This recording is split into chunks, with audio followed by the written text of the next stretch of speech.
Hello mga kapatid, magandang gabi po. Part 7 po tayo. Last na po ito na series of catechism natin sa indulgence. Nandito na tayo sa norm number 19 and 20. I-discuss natin ito ngayon. But before that, mga kapatid, pag-ibig at kapayapaan ni Kristo maghari nawa sa puso at damdamin natin. Okay, kumusta po?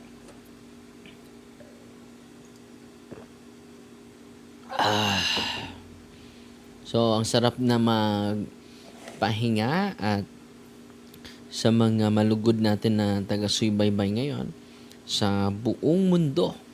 Yan, laging salamat din sa mga bumibisita natin kanina from Davao, iba't ibang lugar po na bumibisita natin kanina. May from Bukidnon, from Cebu, from Leyte, from Masbate, no? Ang dami po. So, salamat po sa mga pagkakataon na binibigay ng Panginoon sa atin para kahit malayo man tayo na nandito tayo sa programa natin sa punto por punto. So, tingnan natin yung natin. Malinaw na malinaw po. So, ngayon mga kapatid, patuloy nating i-share. Last na po ito, part 7 na po ito.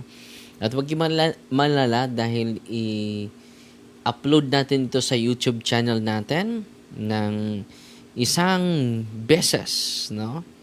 Para marami kayong matutunan.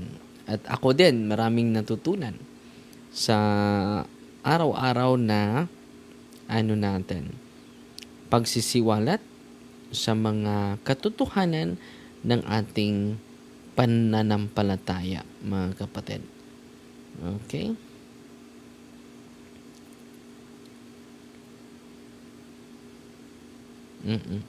So ngayon mga kapatid, ito yung pag-usapan natin mga kapatid.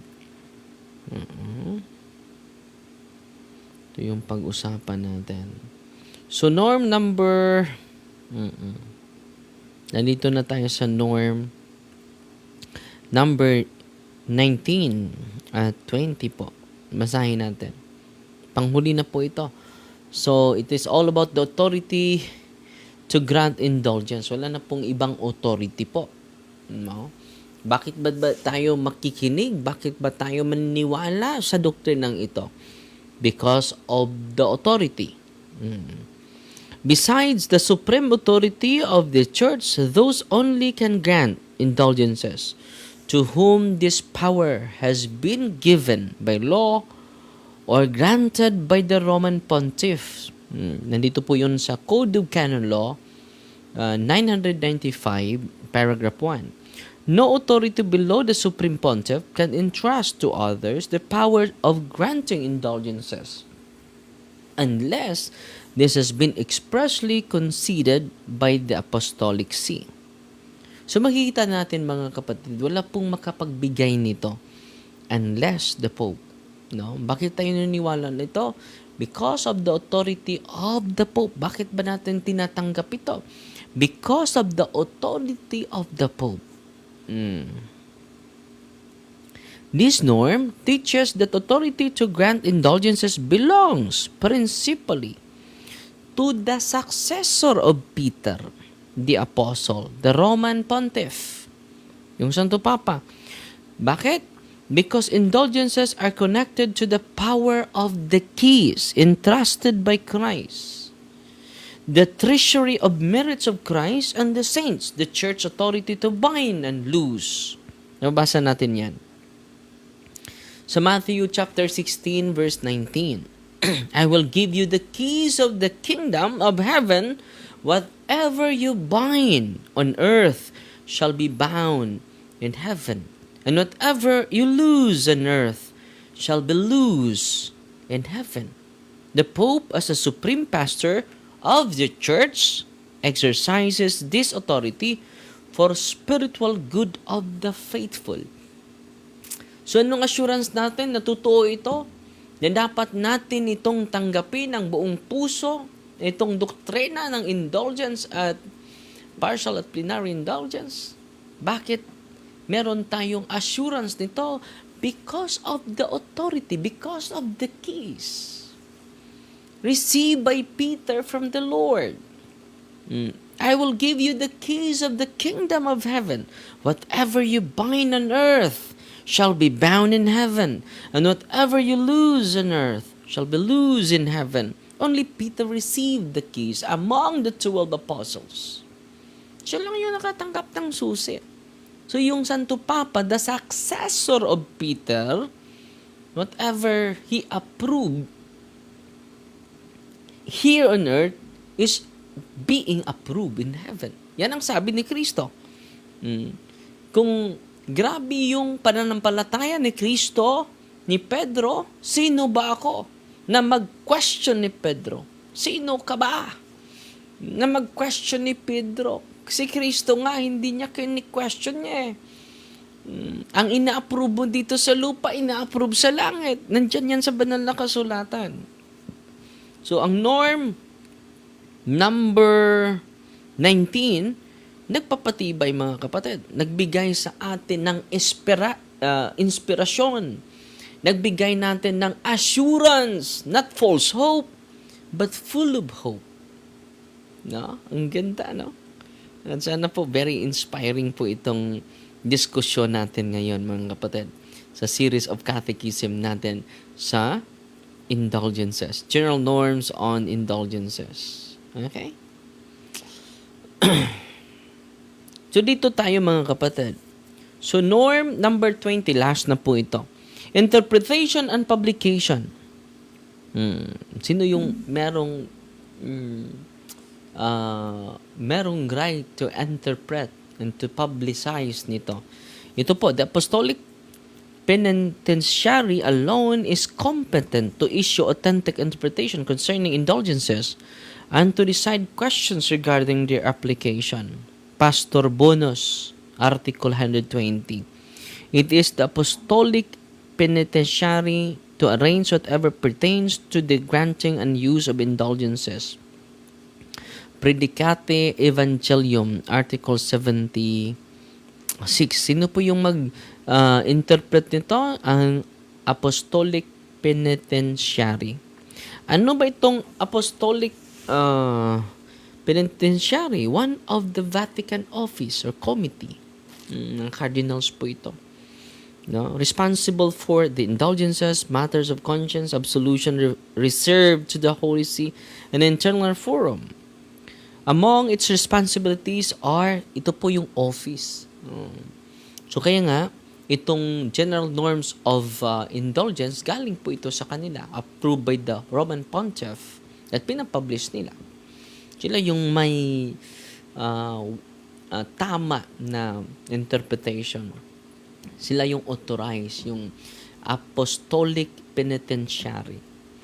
Among its responsibilities sa office na ito, sa Vatican Office, is officially interpreting indulgence norms, clarifying doubtful cases, publishing authentic indulgence prayers and works, and safeguarding correct Catholic teaching regarding indulgences. Dahil alam nyo mga kapatid, this norm is very important today because many claims circulate online about automatic plenary indulgences, allied revelations, unapproved prayers, or exaggerated promises. Ito po, galing po ito sa Apostolic Penitentiary, one of the Vatican offices. Bakit? Norm number 20 reminds Catholic that the authentic source for indulgences is the Church herself. Saan ba kita kukuha? Sa document ng simbahan, especially through Apostolic Penitentiary. Therefore, not every devotional booklet is officially approved. Hindi lahat ng mga nagsasalita ng patungkol dito. Dapat galing sa Apostolic Penitentiary, Vatican Office. Not every social media post is accurate. Not every prayer claiming 1,000 years indulgence is authentic. Wala na po tayong numeric measurement of indulgence. 100 years, no, sa purgatory, no. We only, the Apostolic Penitentiary, give the two kinds of indulgence, partial and plenary. Catholics should rely on official church documents, approved prayer books, diocesan guidance, and declaration from the Holy See. Galing po ito, edition po ito sa General Norms on Indulgences by Saint Pope John Paul II.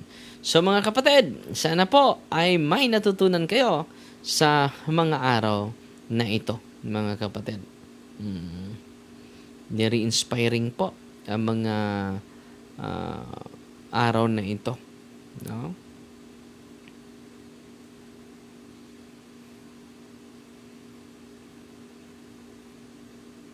Sana po marami kayong natutunan at natapos na po ang promise ko sa inyo, ha, na magbigay tayo ng series of catechism patungkol dito. Natapos na yung promise ko sa inyo, at sana po ay isiwalat, i-share nyo po ito para marami tayong matutulungan po at marami tayong maabot ng mga kapatid natin na nalilito na sa pananampalataya natin. At sa pamagitan ng online catechism natin, maka-inspire tayo ng maraming mga Katoliko na mag-embrace sa katotohanan po. Okay? In the name of the Father, and of the Son, and of the Holy Spirit, Amen. Our Father, who art in heaven, hallowed be the name, the kingdom come, the will be done on earth as it is in heaven. Give us this day daily bread, and forgive us our trespasses, as we forgive those who trespass against us. And lead us not into temptation, but deliver us from evil. Amen. At salamat din sa mga star senders natin na hindi ko mababasa kapag mag-live ako using Yulo Live. No? At ngayon, meron tayong live kasama yung mga team natin sa Facebook page natin na kapatid. At Fighty Maria Tatak FT with a humble heart. In the name of the Father, and of the Son, and of the Holy Spirit, Amen. Our Father, who art in heaven, hallowed be the name, the kingdom come, the will be done on earth as it is in heaven. Give us this day daily bread, and forgive us our trespasses, as we forgive those who trespass against us. And lead us not into temptation, but deliver us from evil. Amen. Hail Mary, full of grace, the Lord is with you. Blessed are you among women, and blessed is the fruit of the womb, Jesus. Holy Mary, Mother of God, pray for us sinners, now and the hour of death. Amen. Glory to the Father, to the Son, and to the Holy Spirit. It was in the beginning, is now, and ever shall. Glory to the Father, to the Son, and to the Holy Spirit. It was in the beginning, is now, and never shall be, world without end. Amen. Fighty Maria, Tatak FD with a humble heart po. In the name of the Father, and of the Son, and of the Holy Spirit. Amen. So, salamat sa mga laging nanood sa atin. Greetings muna tayo. Tingnan natin kung makita yung mga comment ninyo. Father, mangutaan ako nimo, unsa ning religion kining Victory Christian Church Center. Bago na yan na mga religion. Karen Magno Cleofe, kumusta? Si Carmila Aligre. No, hindi to masulubon. No. Si Anisha Enoch Dens Tabaransa Abuler, nanood sa atin. May dalawang nag-send ng star senders natin, hindi ko mabasa. Hi, Father Darwin, maayong gabi, watching from South Cotabato, Matagan, o Higayon. Father, gusto kaayo may makikhimamat nimo, aron madeliverance mi nimo, tungod nimo daghan kaayo may nahibaluan sa dugay namong nagserbisyo sa among kapilya, tungod nimo daghan kaayo may nahibaluan. Salamat sa Ginoo. Igsuon si Juanita Avilla. No? Daghantang nahibaluan sa simbahan, no? Dahil yung sinasabi ko sa inyo, hindi po yun sa akin, sa simbahan po yun. Si M.M. Gimpisaw, nanood sa atin din. So, yun lang po muna, ha?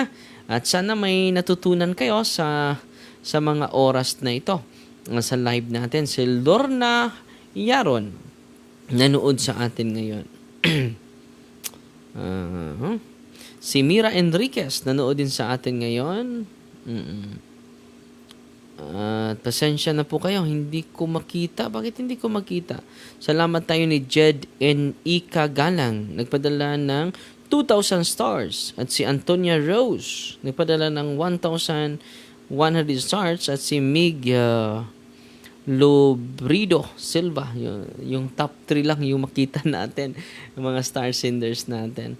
So, bakit ano nangyari sa Facebook? Hindi ko makita po. So, Fighty Maria Tatak FD with a humble heart po. God bless.